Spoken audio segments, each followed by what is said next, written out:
Queridos irmãos, estamos na novena de Natal e os textos da liturgia, todos nos vão contando em sequência os acontecimentos que culminam no nascimento de Jesus. No sábado e ontem, lemos o início do Evangelho segundo São Mateus. Hoje começamos a ler o relato de São Lucas, que é mais detalhado em relação ao nascimento de Cristo.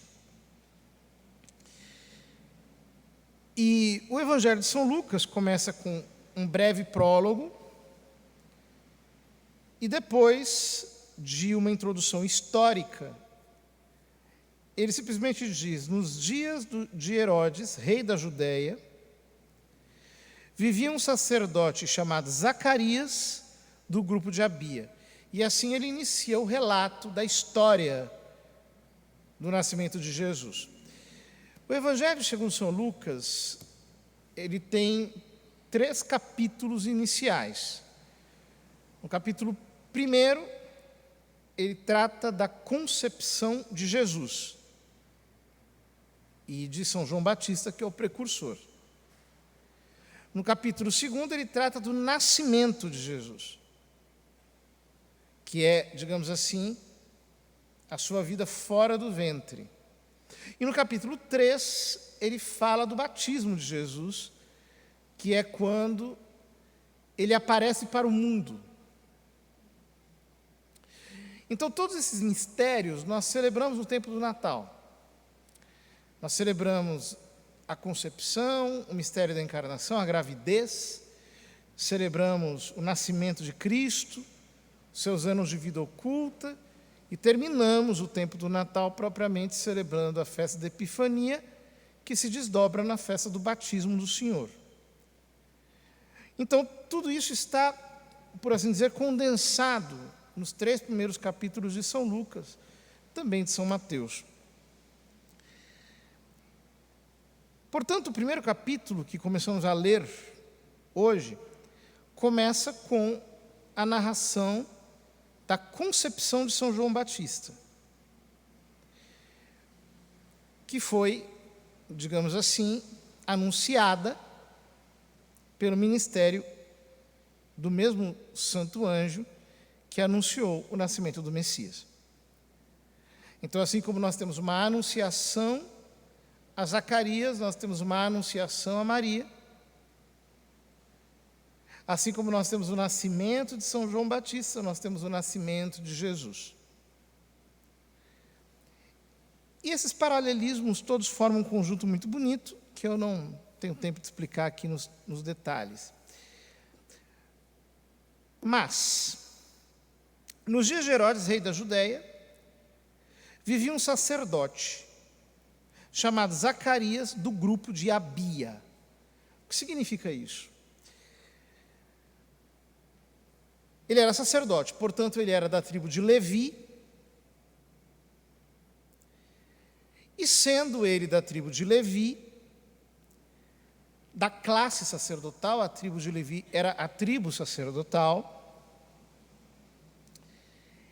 ele servia no turno de Abia. Nos tempos de Davi era um homem que era muito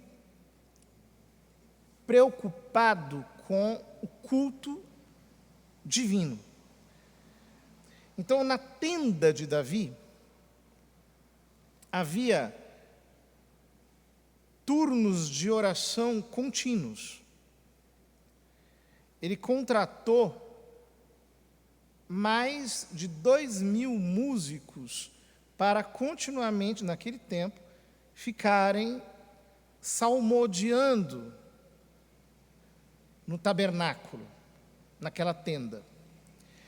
É muito interessante porque depois o profeta Amós vai falar da tenda de Davi, que a tenda de Davi será reconstruída. E no capítulo 15 de Atos dos Apóstolos, durante o Concílio de Jerusalém, os apóstolos vão falar dessa tenda de Davi, dessa cabana de Davi, da qual Deus parece ter tanta saudade. Esse lugar de oração contínua, essa casa de oração. E Davi estabeleceu turnos sacerdotais. 24 turnos sacerdotais. 24 por quê? Porque são 12 os meses do ano. Sendo 12 os meses do ano, então cada um desses turnos serviria por 15 dias. Esses 15 dias eram distribuídos um dia, uma semana no primeiro semestre e uma semana no segundo semestre daquele calendário que eles seguiam. O turno, em geral, começava no primeiro mês, que era o mês de Abib, o mês de Nissan, que era aquele no qual se celebrava a Páscoa. Mas, com a destruição do templo, a reconstrução, etc., então isso foi mudando. O turno de Abias, o nome Abias significa Abá, Yá. Abá, pai, Yá é a contração de Yavé. E era o 8º turno. É muito significativo isso, porque o que São Lucas está querendo chamar a atenção aqui, se nós o lemos comparando com o segundo livro das Crônicas, é que os 7 turnos que vinham antes são como que a completude do Velho Testamento. E agora começa o 8º turno, o 8º dia, o 8º momento, aquele que inaugura um novo tempo. Ele está dizendo, justamente tinha que ser alguém da tribo de Abias. Quer dizer, Deus ele desenha tudo nos detalhes. E, muito interessantemente, estudos super recentes sobre os escritos do Mar Morto, os famosos escritos de Qumran, que tem ali o livro dos Jubileus, que tem outros livros que foram compostos por aqueles religiosos, descrevem os turnos vigentes nos dias de Jesus. E o turno de Abias servia, portanto, 2 vezes ao ano, sendo que uma das vezes era perto de junho e a segunda vez era no último decenário de setembro. É muito interessante isso, porque no Oriente há uma festa muito antiga, que se celebra no dia 23 de setembro, que é a festa da anunciação do nascimento de São João Batista. Então, as duas coisas, elas não se comunicam assim internamente, né? O estudo mostra que a segunda vez que o turno de Abias caía no ano era ali, no que corresponde mais ou menos ao final de setembro. E, consequentemente, existe também essa festa litúrgica muito antiga no Oriente. E aí o que acontece? 23 de setembro, a anunciação de São João Batista. 6 meses depois, 23, 24, 25 de março, a anunciação de Nosso Senhor. 3 meses depois, 24 de junho, o nascimento de São João Batista. 6 meses depois, 25 de dezembro, o nascimento de Jesus. Então, aqui nós temos uma eventual pista que nos fala sobre a plausibilidade bíblica de nós celebrarmos o Natal no dia 25 de dezembro. Quer dizer, todas essas histórias que a gente escuta por aí, né, que dizem que não, que em Roma se celebrava a festa do sol invicto, porque tem um solstício de inverno, que é o dia mais longo no hemisfério norte, e que esse dia, portanto, corresponde tal, etc. E a igreja meio que cristianizou essa festa pagã e tal. Parece que isso não se sustenta muito diante coincidências assim de calendário. Contudo, continua o texto dizendo que sua esposa era descendente de Arão e chamava-se Isabel. Quer dizer, ela não era apenas da tribo de Levi, mas ela era descendente de Arão. Então, ela estava, por assim dizer, no núcleo da tribo sacerdotal. Então, aquela família era uma família sacerdotal mesmo.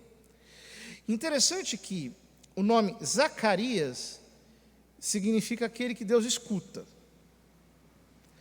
E Isabel significa promessa de Deus.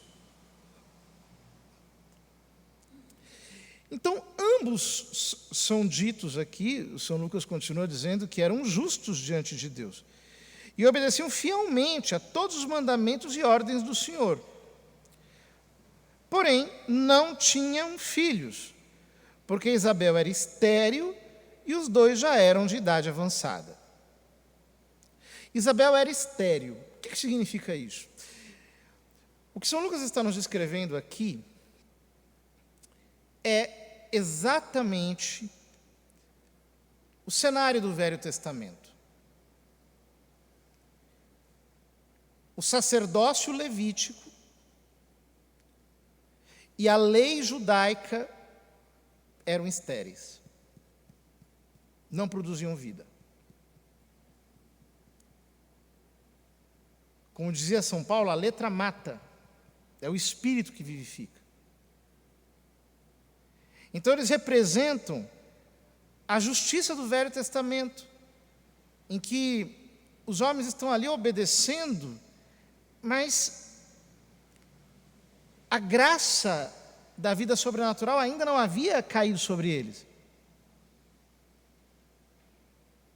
E aí ele continua. Em certa ocasião, Zacarias estava exercendo as funções sacerdotais no templo, pois era a vez do seu grupo. Conforme o costume dos sacerdotes, ele foi sorteado para entrar no santuário e fazer a oferta do incenso. Então, o templo de Jerusalém, ele tinha, na parte externa, um altar que era uma espécie de churrasqueira, que era o altar dos holocaustos, ali que se matava as vítimas, né? Do outro lado havia uma grande piscina, que era o chamado Mar de Bronze, onde se purificavam os sacerdotes antes e depois das funções. Então, eles entravam para o templo, e ali havia o chamado Pátio dos Israelitas. No Pátio dos Israelitas havia o chamado candelabro de 7 braços, a menorá, de um lado e de outro. Mais adiante, os pães da proposição, que eram trocados diariamente. E no centro, já dentro de um recinto mais íntimo, chamado santo, ficava o altar do incenso. Ou seja, do lado de fora se oferecia o sacrifício morto, cruento. Do lado de dentro se oferecia o sacrifício vivo, o sacrifício da oração. O incenso fala da oração, do louvor. É muito interessante que São Paulo diz na carta aos Romanos, no capítulo 12, eu vos exorto, pois, irmãos, a vos oferecerdes como sacrifício vivo, santo, espiritual a Deus. Este é o vosso culto racional. O que São Paulo está dizendo é que Jesus ofereceu por nós o sacrifício do holocausto. Ele nos lavou nas águas do batismo, ele nos iluminou com os dons do Espírito Santo, ele nos deu o seu corpo, que é o pão da vida, para quê? Para que nós ofereçamos a nossa vida como um sacrifício à sua presença. Tudo isso era prefigurado nesses ritos do Velho Testamento. E Zacarias está lá oferecendo um incenso diante do Santo dos Santos, naquele altarzinho que havia ali, justamente para sair dali e abençoar o povo que estava do lado de fora. Toda a assembleia do povo estava do lado de fora rezando, enquanto o incenso estava sendo oferecido. De fato, o incenso é uma imagem da oração. Então, apareceu-lhe o anjo do Senhor de pé, à direita do altar do incenso. Em pé, porque ele veio trazer uma mensagem. Ao vê-lo, Zacarias ficou perturbado, admirado, assombrado, assustado. Compreensível. Né? Você está ali apresentando incenso, aquela nuvem de incenso, de repente, surge um anjo, se assusta. O temor apoderou-se dele, mas o anjo disse: não tenhas medo, Zacarias, porque Deus ouviu tua súplica. Ou seja, Deus realizou o teu nome significa aquele a quem Deus ouve. Agora você é Zacarias, porque agora Deus te escutou. Tua esposa Isabel vai ter um filho.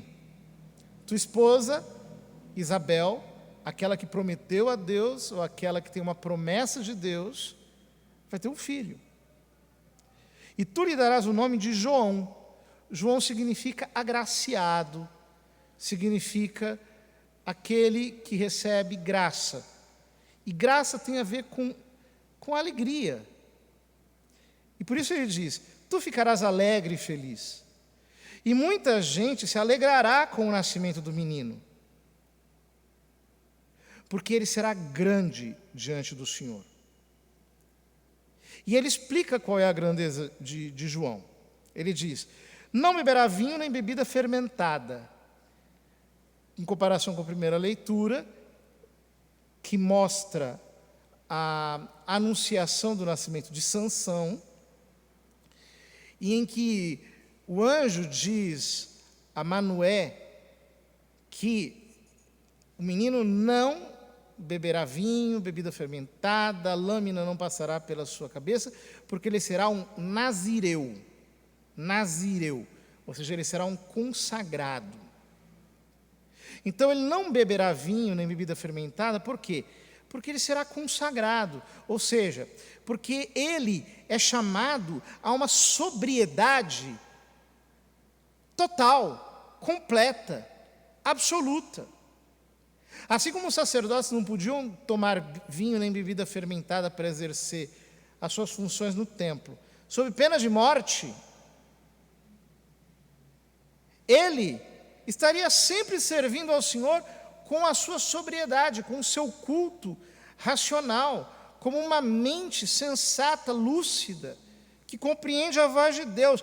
Não beberá vinho nem bebida fermentada, e desde o ventre materno ficará repleto do Espírito Santo.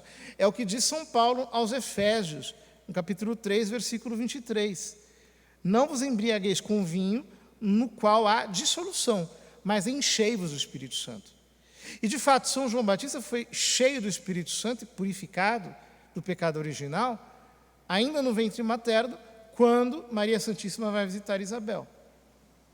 E ela fica cheia do Espírito Santo, o menino pula dentro dela e ela profetiza sobre a ação do Espírito Santo. Ou seja, ali acontece essa profecia realizada.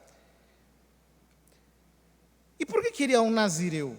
Por que ele é um homem cheio do Espírito Santo? Porque ele reconduzirá muitos do povo de Israel ao Senhor seu Deus, e há de caminhar à frente deles com o espírito e o poder de Elias, a fim de converter os corações dos pais aos filhos, os corações dos pais, isto é, do Velho Testamento aos filhos, isto é, aos regenerados do Novo Testamento, e os rebeldes, isto é, aquela geração recalcitrante de cabeça dura do Velho Testamento, à sabedoria dos justos, isto é, ao povo santificado e que recebeu a palavra do verbo da vida no Novo Testamento, preparando para o Senhor um povo bem disposto.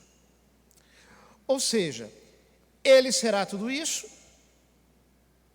ele terá o poder de Elias, que exatamente é profetizado no final do Velho Testamento, na profecia de Malaquias, justamente como o profeta que vem para preparar a chegada do próprio Deus.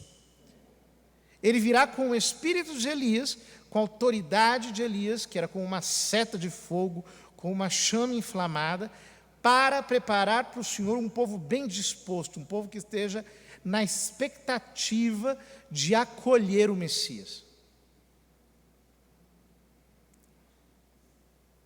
Então Zacarias perguntou ao anjo: como terei certeza disso? Sou velho e minha mulher é de idade avançada.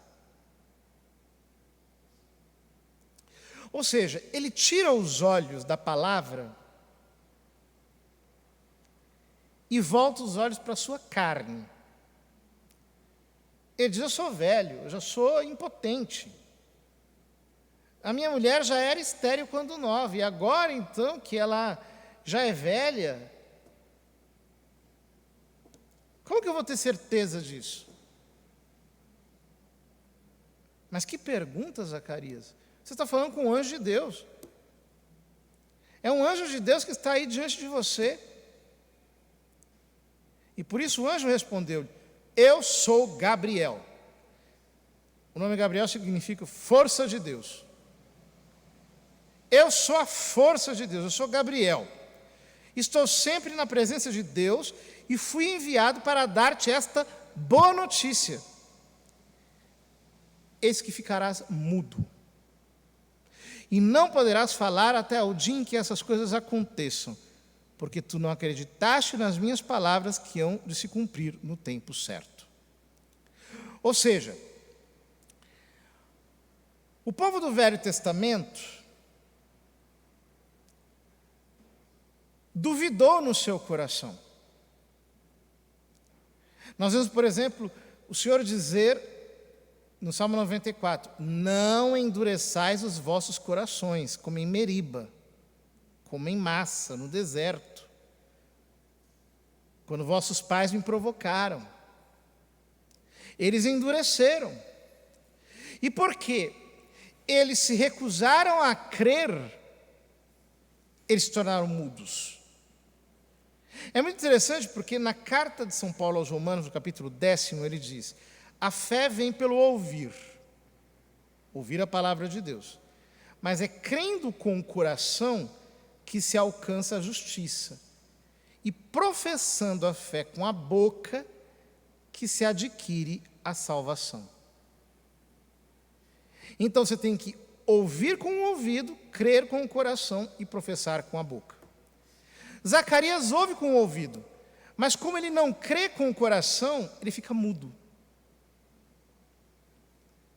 Assim como o Velho Testamento não podia professar a fé, porque ele ainda não tinha crido com o coração. O povo estava esperando Zacarias e admirava-se com a sua demora no santuário.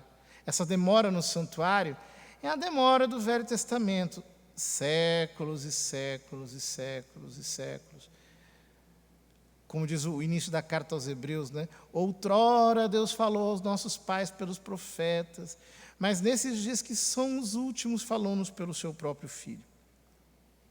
Quando saiu, não podia falar-lhes. É como o Velho Testamento, incompreensível, fechado, trancado. E compreenderam que ele tinha tido uma visão no santuário. Zacarias falava com sinais e continuava mudo. É isso, o Velho Testamento é isso. Visões, sinais, prefigurações, mas mudas. Elas não dizem, porque a palavra ainda não chegou. Elas são apenas um indicativo daquilo que virá. Depois que terminou seus dias de serviço no santuário, Zacarias voltou para casa e, algum tempo depois, sua esposa Isabel ficou grávida e escondeu-se durante 5 meses.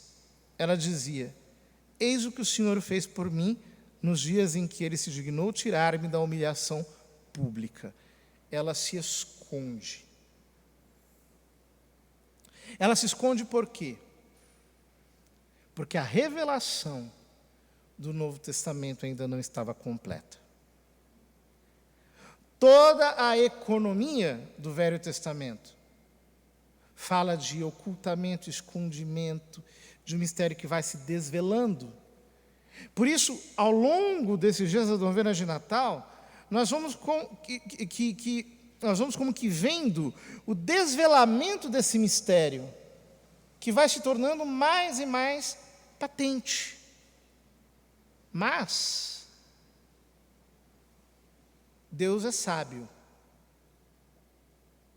E por isso Ele prepara um povo bem disposto pelo ministério de São João Batista, a fim de que o ministério do Salvador não caia no vazio. Tenhamos nós o coração bem disposto para o Natal. Comecemos a nos dispor por pensamentos sobrenaturais, por uma vida de oração mais intensa, talvez nos confessando, lavando nossas almas, enfim, que o nosso coração esteja mais disposto para que nós possamos passar da espera para a realidade. Essa é a nossa jornada, e que nós possamos fazê-la ao passo da Escritura.